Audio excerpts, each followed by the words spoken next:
গত রাত্রে সিরিয়া বিজয় হয়েছে, বাংলাদেশও বিজয় হবে। সারা দুনিয়াতে কালিমার ডঙ্গা উঠবে। সেই কালিমার ডঙ্গা উড্ডীন করতে আপনারা সেদিনের কালিমাওয়ালা পুখতা মুমিন হিসাবে মর্দে মুজাহিদের ভূমিকায় ময়দানে অবতীর্ণ হতে সদা সর্বদা প্রস্তুত থাকতে তৈয়ার আছো তো আমার যুবকেরা? তাহাজ্জুদের ওয়াজ তো অনেক করেছে, কিন্তু বিদায়ের সময় দেখা গেছে সম্পর্কটা আল্লাহর সাথে নয়, সম্পর্কটা দিল্লির সাথে সে আটকায় রেখেছে।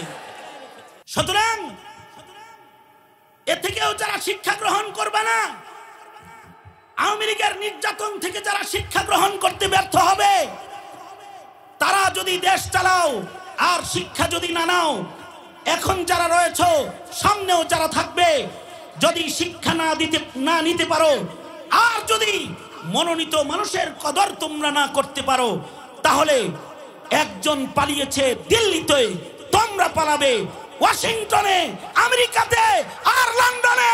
বাংলাদেশে শাহজালালের মাটিতে আলেম বিদ্বেষী কাউকে জায়গা দেওয়া হবে না, কারণ তন্ত্র মন্ত্রের দিন শেষ, কোরআন সুন্নাহর বাংলাদেশ। গত রাত্রে সিরিয়া বিজয় হয়েছে, বাংলাদেশও বিজয় হবে। সারা দুনিয়াতে কালিমার ডঙ্গা উঠবে। সেই কালিমার ডঙ্গা উড্ডীন করতে আপনারা সেদিনের কালিমাওয়ালা পুখতা মুমিন হিসাবে মর্দে মুজাহিদের ভূমিকায় ময়দানে অবতীর্ণ হতে সদা সর্বদা প্রস্তুত থাকতে তৈয়ার আছো তো আমার যুবকেরা? আল্লাহ কবুল মঞ্জুর করুক। দেশকে চালাবে, দেশ চালাবে তারা মুসলমানের স্বার্থ বুঝে যারা। আওয়াজ করে জোরে বলো ঠিক না বেঠিক? আগামীর দিনে কারা রাষ্ট্র ক্ষমতায় থাকবে? যারা পণ্যের দাম কমাবে তারা, যারা ব্রিজ আর কালভার্ট করে ডিজিটাল বাংলাদেশ গড়বে তারা না। আগামীর দিনে 17 কোটি মুসলমানের মাটিতে তারাই ক্ষমতায় থাকবে, যারা কাদিয়ানীদেরকে অমুসলিম ঘোষণা করবে, যারা নাস্তিক মুরতাদের মৃত্যুদণ্ডের আইন প্রণয়ন করবে। ঠিক কিনা? জোরে আরো জোরে আওয়াজ করে জোরে বলো ঠিক না ঠিক জোরে বলো। যারা হিন্দুত্ববাদের শিক্ষাকে সরায়ে মুসলিম সমাজের মুসলমানকে তাওহীদ আর রিসালাত শিক্ষা দেওয়ার ব্যবস্থা করবে, তারা ক্ষমতায় থাকবে। নাস্তিকতাকে বাস্তবায়ন করবে, কাদিয়ানীকে ফুসলে দিবে। আর এই জমিনের মুসলমানের ঈমান নিয়ে যারা ছিনিমিনি খেলছ, তাদেরকে সোজা হুঁশিয়ারি, এই দেশে রাষ্ট্র ক্ষমতায় বসে থাকার স্বপ্ন তোমরা দেখার অধিকার সংরক্ষণ করো না। এটা হতে পারে না, এটা এদেশের মুসলমানরা হতে দেবে না। এটাকে কেউ মিটাইতে পারবে না। যে এটার উপরে হামলা করবে সে মিটে যাবে। সে যে এই ইলিমকে জমিন থেকে তাড়াইতে চেষ্টা করবে সে হাসিনার মতো বিতাড়িত হয়ে যাবে। যে ইলিমওয়ালার উপরে অত্যাচার করবে, নবীর উপরে অত্যাচারের কারণে যে গজব পূর্বের জালিমদের উপরে এসেছে, তারা আলেমের উপরে অত্যাচার করলে সেই গজবের শিকার হবে। কারণ নবী আসবে না, কিয়ামত পর্যন্ত আল্লাহ তাআলা নবীর ইলিমকে নায়েবে নবীর মাধ্যমে জমিনের উপরে নিজ জিম্মায় হিফাজত করবেন।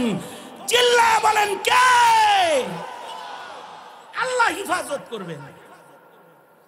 এ কারণে নবুয়ত যেমন মনোনীত, ইলম ওইরকম মনোনীত। নবী যেমন নিজের ইচ্ছায় হওয়া যায় না, আলেমও নিজের ইচ্ছায় হওয়া যায় না। আজকে গৌরীপুরে একটা ছেলেকে আমি পাগড়ি দিয়েছি আজকে, এবং মাদ্রাসার পক্ষ থেকে তাকে আলাদা হাজার হাজার টাকার পুরস্কার দেওয়া হয়েছে। কেন? মাত্র 8 মাসে সে 16 পারা কোরআন মুখস্থ করে ফেলেছে।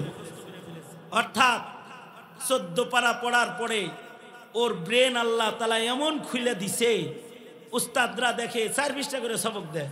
তো বলছে তাড়াতাড়ি শেষ করে ফেলো, পুরস্কার দিব যদি এই বছর পাগড়ি নিতে পারো। পাগড়ি তো কত দূর, রোজা কত দূর।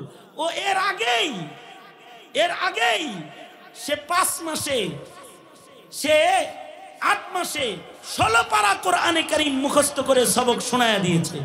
বলুন তো এই ইলম এই বাচ্চাটাকে, ছোট্ট বাচ্চাকে দিল কে? জোরে আওয়াজ করে মুসলমানের আওয়াজে কোন।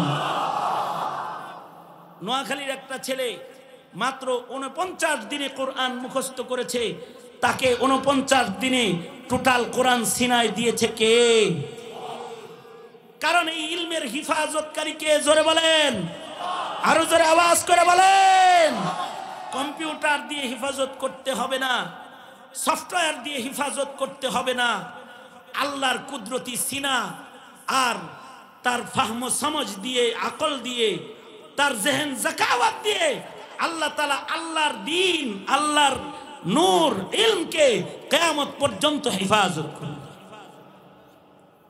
এই কারণেই পৃথিবীর কোন নবীর উম্মতের ভেতরে নায়েবে নবী নাই, কিন্তু এই উম্মতের ভেতরে নবী নাই ঠিক, নায়েবে নবী আছে। আল্লাহ তাআলা বলেন, এই জমিনের মানুষ, নায়েবে নবী আলেমদেরকে তোরা তোদের মতন মনে করবি না। হে নবী, আপনি জানিয়ে দিন, কুল হাল ইয়াস্তাবিল্লাযীনা ইয়ালামুনা ওয়াল্লাযীনা লা ইয়ালামুন। হে রাসূল, জানিয়ে দিন সাধারণদেরকে, যাদেরকে আমি ইলম দান করেছি আর যাকে দেই নাই, এরা দুই দল কখনোই সমান হতে পারে না। আল্লাহু আকবার, জোরে বলেন। কখনোই সমান হতে পারে না তারা, কারণ তারা আল্লাহর মনোনীত। এ কারণেই তাদের ঘুমের মূল্য বেশি। এ কারণেই তারা যদি ঘুমিয়ে থাকে সাধারণ মানুষের ইবাদতের চাইতে তাদের ঘুমের মূল্য বেশি হয়ে যায়। এ কারণেই আলেমরা যখন মরে যায় তখন খাতেমা বিল খায়ের হয়ে যায়। এ কারণে তাদের জানাজায় নেককারের ভিড় পড়ে যায়। তারা যখন কবরে চলে যায় জান্নাত তাদের জন্য খুলে দেয়া হয়। আর আল্লাহ তাআলা, হাদিসে আছে, মাটিকে আদেশ করে বলতে থাকে, সাবধান, আলেম রাখলাম, তার গায়ের উপরে কিন্তু মাটি তুই গ্রাস ক্ষমতা খাটাইস না। আল্লাহু আকবার, জোরে বলেন। সত্যিকারের আলেমের লাশকে, মাটিকে হজম করতে আল্লাহ তাআলা নিষেধাজ্ঞা প্রদান করে দেয়।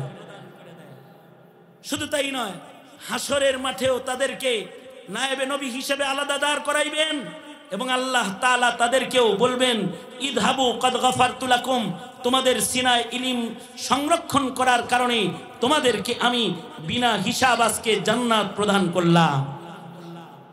এই কারণেই সত্যিকারের নায়েবে নবীর উপরে যারা অত্যাচার করে, নবীর উপরে অত্যাচার যারা করে, তাদের যেমন আল্লাহ ছাড়ে নাই, নায়েবে নবীর উপরে অত্যাচার করলে আল্লাহ তাদের ছাড় দেন, কিন্তু ছেড়ে দেন না।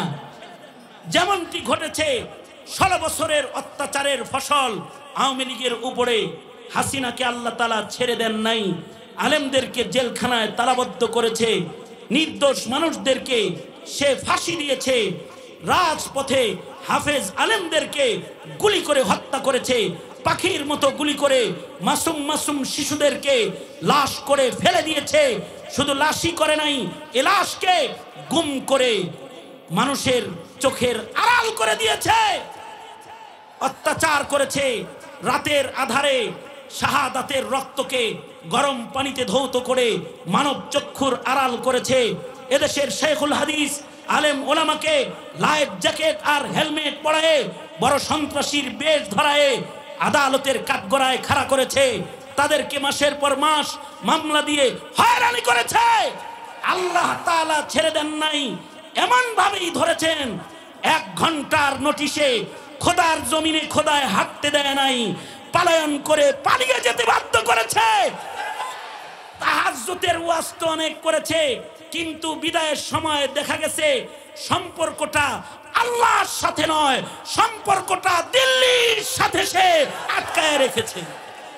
সুতরাং এ থেকেও যারা শিক্ষা গ্রহণ করবে না, আওয়ামী লীগের নির্যাতন থেকে যারা শিক্ষা গ্রহণ করতে ব্যর্থ হবে, তারা যদি দেশ চালাও আর শিক্ষা যদি না নাও, এখন যারা রয়েছে সামনেও যারা থাকবে, যদি শিক্ষা না নিতে পারো আর যদি মনোনীত মানুষের কদর তোমরা না করতে পারো, তাহলে একজন পালিয়েছে দিল্লিতে, তোমরা পালাবে ওয়াশিংটনে, আমেরিকাতে আর লন্ডনে, বাংলাদেশের শাহজালালের মাটিতে আলেম বিদ্বেষী কাউকে জায়গা দেওয়া হবে না। কারণ তন্ত্র মন্ত্রের দিন শেষ, কোরআন সুন্নাহর বাংলাদেশ। গত রাত্রে সিরিয়া বিজয় হয়েছে, বাংলাদেশও বিজয় হবে। সারা দুনিয়াতে কালিমার ডঙ্গা উঠবে। সেই কালিমার ডঙ্গা উড্ডীন করতে আপনারা সেদিনের কালিমাওয়ালা পুখতা মুমিন হিসেবে মর্দে মুজাহিদের ভূমিকায় ময়দানে অবতীর্ণ হতে সদা সর্বদা প্রস্তুত থাকতে তৈয়ার আছো তো আমার যুবকেরা? আল্লাহ কবুল মঞ্জুর করুক। দেশকে চালাবে, দেশ চালাবে তারা মুসলমানের স্বার্থ বুঝে যারা। আওয়াজ করে জোরে বলো ঠিক না বেঠিক? আগামীর দিনে কারা রাষ্ট্র ক্ষমতায় থাকবে? যারা পণ্যের দাম কমাবে তারা, যারা ব্রিজ আর কালভার্ট করে ডিজিটাল বাংলাদেশ গড়বে তারা না। আগামীর দিনে 17 কোটি মুসলমানের মাটিতে তারাই ক্ষমতায় থাকবে, যারা কাদিয়ানীদেরকে অমুসলিম ঘোষণা করবে, যারা নাস্তিক মুরতাদের মৃত্যুদণ্ডের আইন প্রণয়ন করবে। ঠিক কিনা? জোরে আরো জোরে আওয়াজ করে জোরে বলো ঠিক না ঠিক জোরে বলো।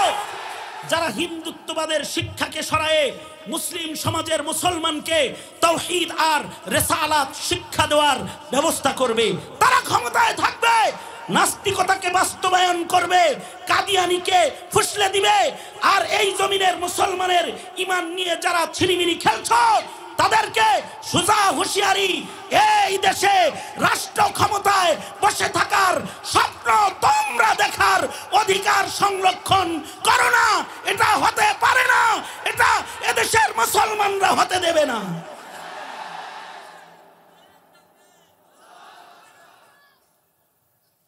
সুতরাং সেই জিহাদে শামিল হইতে সদা প্রস্তুত ইনশাআল্লাহ। কারা কারা প্রস্তুত? সুতরাং আলেম ওলামা যেখানে, জোরে আওয়াজ করে আলেম ওলামা যেখানে, আলেম নাই যেখানে, যেই তবলিগে আলেম ওলামা নাই সেই তবলিগে আমরা নাই। যেই তবলিগে আলেম ওলামা নাই, যেই খানকায় আলেম ওলামা নাই, যেই রাজনীতিতে আলেমের সমর্থন নাই, লাথি মারি আমরা ওই রাজনীতির চৌকাটে, লাথি মারি। ওই রাজনীতি করব যারা মুসলমানের ঈমান আর ইসলামের নিরাপত্তা প্রদান করবে। ঠিক কিনা? জোরে আওয়াজ করে বলেন। রাজি আছেন তো ইনশাআল্লাহ? রাজি তো ইনশাআল্লাহ? কারা কারা রাজি? ভালো করে শপথ করেন। নারায়ে তাকবীর। কুরআন সুন্নাহর আলো। নারায়ে তাকবীর। अल्लाह कबूल करो, जोरे बोलें आमीन। जो कुछ हुआ या रब तेरे करम से हुआ। मुख्तसरी दावत दिए आमी आमार आलोचना থেকে বিদায় নিব। শুধু এতটুকুন কথা বলে, মাদ্রাসা আলেম ওলামা ইলমে দ্বীনের হেফাজতের দরকার আছে না নাই? জোরে বলেন আছে না নাই?